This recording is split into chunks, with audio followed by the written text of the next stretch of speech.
मी आता TV9ला पाहिलं, की अशी बातमी झळकली, की भारतीय जनता पार्टी आणि एम-आय-एममध्ये घोषणाबाजी झाली. वास्तविक पाहता आम्ही दिवसभर सकाळी 10 वाजल्यापासून आम्ही नगरपालिकेच्या बाजूला एक मिठाईचं दुकान आहे, त्या ठिकाणी आम्ही बसलेलो होतो. दिवसभर आम्ही त्याच ठिकाणी बसलो. संध्याकाळच्या नमाजला आम्ही जात असताना आमच्या एका उमेदवाराचा मतीनभाईचा फॉर्म हा वैध झाला म्हणून आम्ही आमची घोषणाबाजी करत आम्ही चाललो होतो.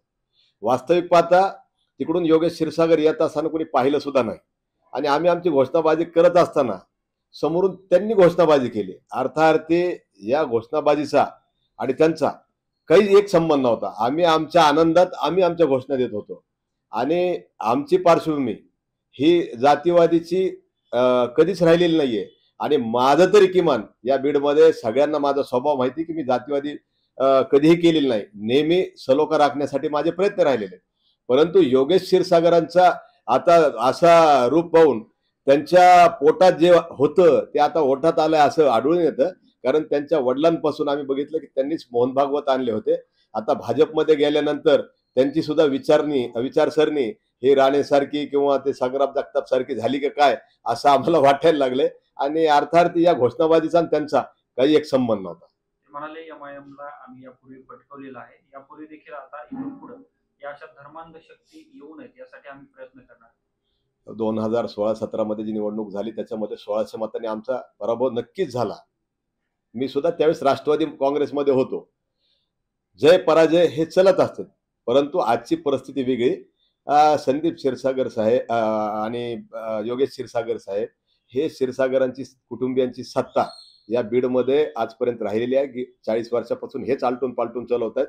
म्हणून आता हे सत्ता उखडून टाकण्याचं काम जर कोणी करीत असेल तर ते एम-आय-एम करील. आणि दुसरी गोष्ट त्यांनी धर्मांध शक्तीच्या बाबतीत सांगितलं. साहेब, धर्मांध शक्ती भारतीय जनता पार्टीची आहे. त्यांच्या नेत्यांचे वक्तव्य पहा. कधीही बॅरिस्टर असदुद्दीन ओवैसी साहेबांचे एकही वक्तव्य दाखवा जे जातीवादी असेल तर मी राजकारण सोडून देईल साहेब. ते फक्त आमची भूमिका मांडतात परंतु त्यांनी कधीही दुसऱ्या जातीला कधीही त्यांनी द्वेष केलेला नाही. आता पाहिलं आपण भारत देशाचं प्रतिनिधित्व या हल्ल्यामध्ये ज्यावेळेस झालं पुलवामाचं तर मुस्लिम राष्ट्रामध्ये जाऊन जर भारताची भूमिका कणखरपणे कोणी मांडली असेल तर त्याचं नाव बॅरिस्टर असदुद्दीन ओवैसी साहेब आहे. त्याच्यामुळे आम्ही धर्मांध नाही आहेत. तुम्ही स्वतःचं आत्मचिंतन करा.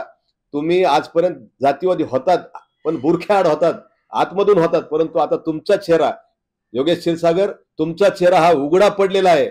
जे तुमची वैचारिकता होती ती आता तुम्ही उघडून दाखवलेली आहे भारतीय जनता पार्टीमध्ये जाऊन.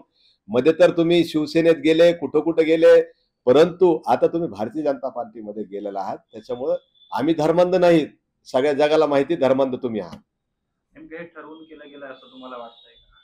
नाही, ठरवूनचा काही प्रश्नच नाही. मी तुम्हाला सांगितलं की आम्ही सकाळपासून त्या ठिकाणी बसलेलो होतो. तुम्ही त्या ठिकाणच्या लोकांना, पोलिसांना विचारा. आम्ही आमच्या नमाजला जात असताना आम्ही आमच्या आनंदात जात होतो. परंतु जर आम्ही आमच्या पक्षाच्या आणि जर घोषणा आम्हाला देता आल्या नाहीत आणि जर आम्ही घोषणा देतो आणि त्यांचं ते काउंटर करतात तर हा कुठला विचित्र प्रकार आहे. आम्ही आमच्या आनंदात जात होतो. योगेश क्षीरसागरांचा आणि या घोषणाबाजीचा काही एक संबंध नव्हता. ते म्हणाले धार्मिक निर्माण करणाऱ्या या सगळ्या घोषणा होत्या आणि हे मतदारांना न पटणार आहे. बघा, घोषणाबाजी तर पक्षाची करू, आम्ही आमच्या साहेबाची करू आणि न पटणारे म्हणजे तुम्ही न पटणारं काम 40 वर्षात तुमच्या वडिलांनी केलंय. तुम्ही लाज बाळगा. 40 वर्षात बीड खड्ड्यात आहे तर खड्ड्यात बीड आहे हेच आम्हाला कळायला नाही. विकासासाठी तुम्ही काय केलंय? आम्ही तर विकासाच्या नावावर मत मागणार आहोत. विकास विजन आम्ही करणार आहोत. परंतु तुम्ही जर जातीवाद करत असाल तर जनता तुम्हाला तुमची जागा दाखवून देणार आहे. आम्ही फक्त चांगल्या गोष्टीसाठी जी नगरपालिका मूलभूत सुविधा देणार आहे त्या मूलभूत सुविधेवर आम्ही बोलणार आहोत. बॅरिस्टर असदुद्दीन ओवैसी साहेब बीडमध्ये येतील. अकबरुद्दीन ओवैसी साहेब या ठिकाणी येणार आहेत. इम्तियाज जलील साहेब या ठिकाणी येणार आहेत. समीर साजिद बिल्डर साहेब या ठिकाणी येणार आहेत आणि ते आमच्या भूमिका या ठिकाणी मांडणार आहेत.